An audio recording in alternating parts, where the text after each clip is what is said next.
Shalom and welcome back to Talking Torah. I'm Rabbi Ravid Tilles and I'm very pleased to welcome back to Talking Torah, this for a second time, Mora Helena Eilenberg, who is here with me in the Center for Jewish Life, and we're promoting this coming Shabbat where there's some exciting things happening over the course of Saturday morning.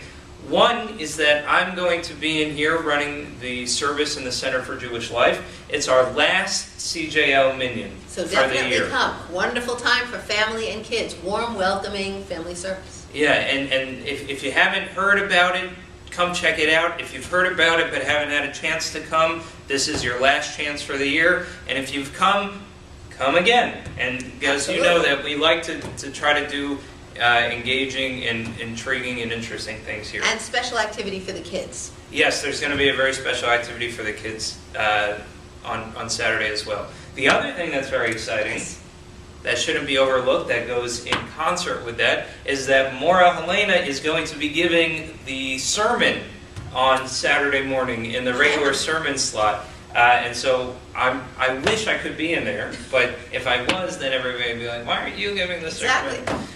So I'm really glad that, first of all, I really appreciate that you're taking on that role. But yeah, it's a great opportunity to hear some real thoughtful Torah from Helena, who I'm certain has a lot to share with us.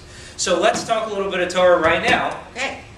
just to show everybody just how much how intellectually skilled I am. Exactly right. That's what I was going to say. But you're so intellectually skilled that I couldn't think of it. So this week's parsha is Behar, as you know, because we've been preparing a speech about that.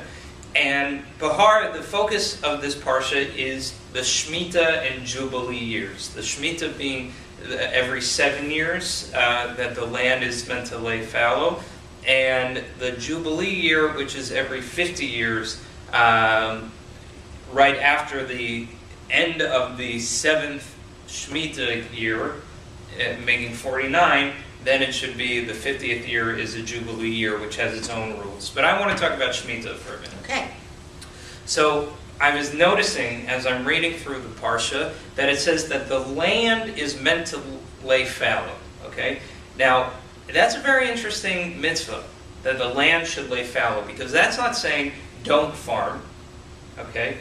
It does say don't farm, but it doesn't only say don't farm. It says the land should lay fallow. And it doesn't say you should allow the land to lay fallow. The land actually has its own responsibility to remain unplanted, untouched for the year. And Ibn Ezra points out that means that no one can farm that land. Not you, not somebody who works for you. You can't sell it for the year and have somebody else work the land. That land is responsible pretty much for not being farmed at all. The responsibility doesn't only lie on the person, it somehow is falling on the land itself. And so I was wondering if you had, I don't really know necessarily what lesson we can take from that offhand, but what are your thoughts about that when you hear me say that? Well, I guess when you were saying that, I was thinking of what I read, which was I found interesting that you were allowed to take from the land enough to feed your family and your animals. But if there wasn't enough food on the land, just things that had grown on the land for animals, meaning wild animals or any animals that are wandering around, you have to put it back. Mm-hmm. So I think there's this real responsibility for us to let the land do what it needs to do, to rest and feed the people and the animals that are out there. Great. Yeah, when we understand ourselves as a human species, right, we need to understand that we're a part of an ecosystem. And what that means to be part of an ecosystem is that we have responsibilities to ourselves and we have a responsibility to others in the ecosystem. Similarly, the ecosystem itself is responsible for its own well-being and to support other species that are existing in that ecosystem, human beings being one of them. So the land being part, so what's interesting here is that the Torah doesn't just give insight into how we are supposed to act as human beings. It actually gives insight into the way that this ecosystem that we call Earth is meant to function. And sometimes I think we, as a humankind, have the tendency to want to fix and to want to manage the land for us, and that this is a real reminder that we have to be careful not to always do that. That's a great point.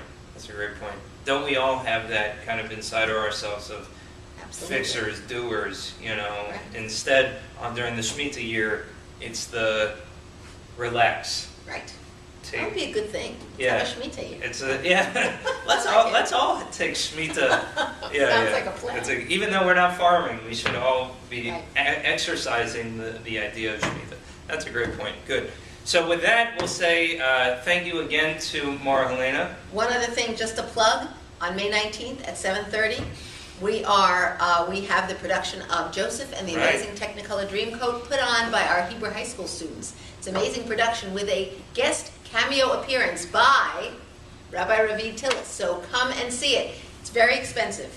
It's $1 deduction. $1. A $1 donation. So please come and see the show. Yes, thank you so much. It's here. Yes, in the Merrick Jewish Centre on May 19th. 19th, Monday night, at 7:30. 7:30. Okay, good. Well, thank you all for watching, and thank you again to Mora Helena. So until next time, we say Shabbat Shalom and Shabbat the Shalom. Hebrew.